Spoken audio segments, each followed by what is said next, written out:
Hello, I am Andy Knight, and I am the coordinator for Lee's Summit Elementary's 2021-22 Spelling Bee. I'm going to be giving you a very abbreviated version of the Scripps local and school spelling bee rules. I will be focusing on the rules that apply to the formatting and procedures of the spelling bee. If you would like to see the full set of rules, I'll be attaching them to an email of this video, or you can call me and I will be happy to send them home with your student. Okay? Each spelling bee has a pronouncer. The pronouncer strives to pronounce words according to the diacritical markings in the 2022 Scripps National Spelling Bee word list. If a word has one or more homonyms, the pronouncer indicates which word it is to be spelled by defining the word. I'm sorry, I'm going off of my notes right here. Spellers can request that the pronouncer give a definition, the part of speech, language of origin, alternate pronunciations, and to use the word in a sentence. But the pronouncer cannot answer questions regarding the root word, give alternate definitions, or give a slower pronunciation of the word. Each bee also has judges who uphold the rules and determine whether or not words are spelled correctly. They also render final decisions on appeals in accordance with Rule 11.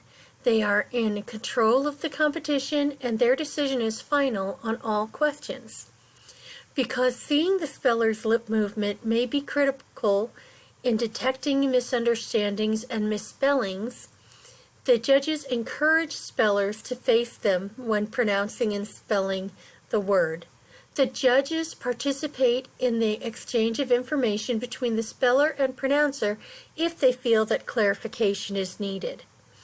Also, the judges listen carefully to the speller's pronunciation of a word, and if they sense that the speller has misunderstood the word, the judges work with the speller and the pronouncer.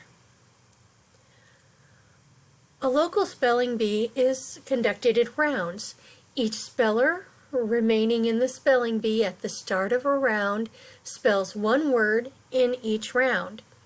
The spelling bee may be conducted orally, in writing, online, or in a manner that combines all three. If, however, the spelling bee officials specify an oral format, like ours will be, the speller may request a written format only as specified in the terms of Rule 4 for special needs.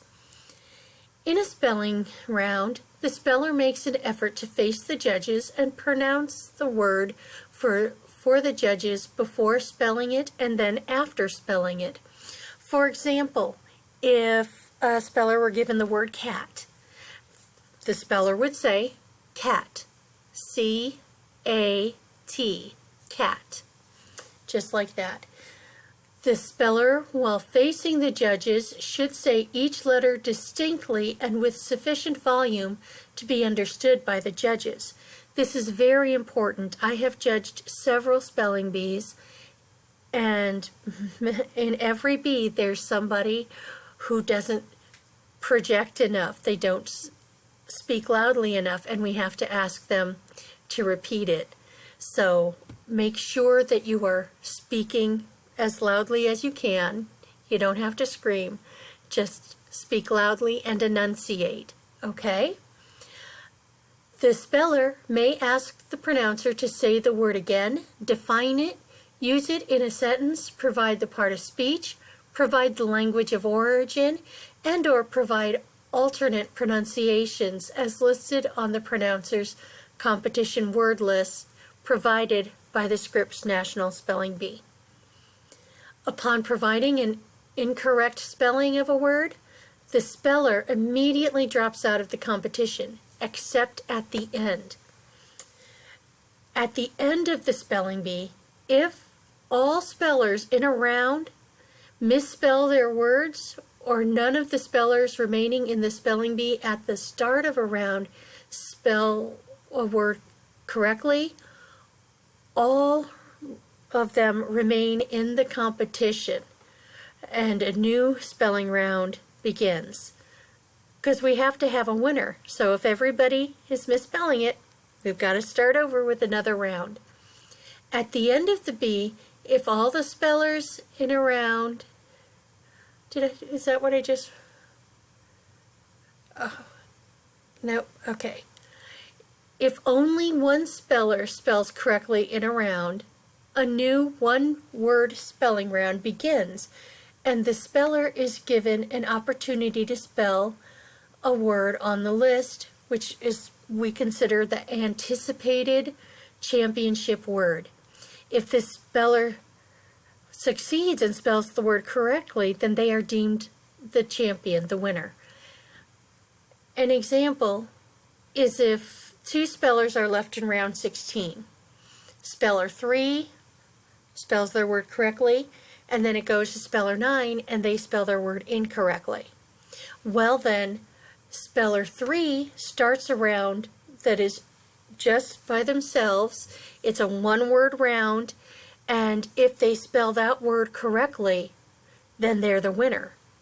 But if they spell it incorrectly, then a new spelling round begins with all the spellers who participated in the previous round. So like in the example I just gave, round 16, speller 3 spelled their word correctly, speller 9 did not. Then speller 3 went on to round 17 where they were the only person.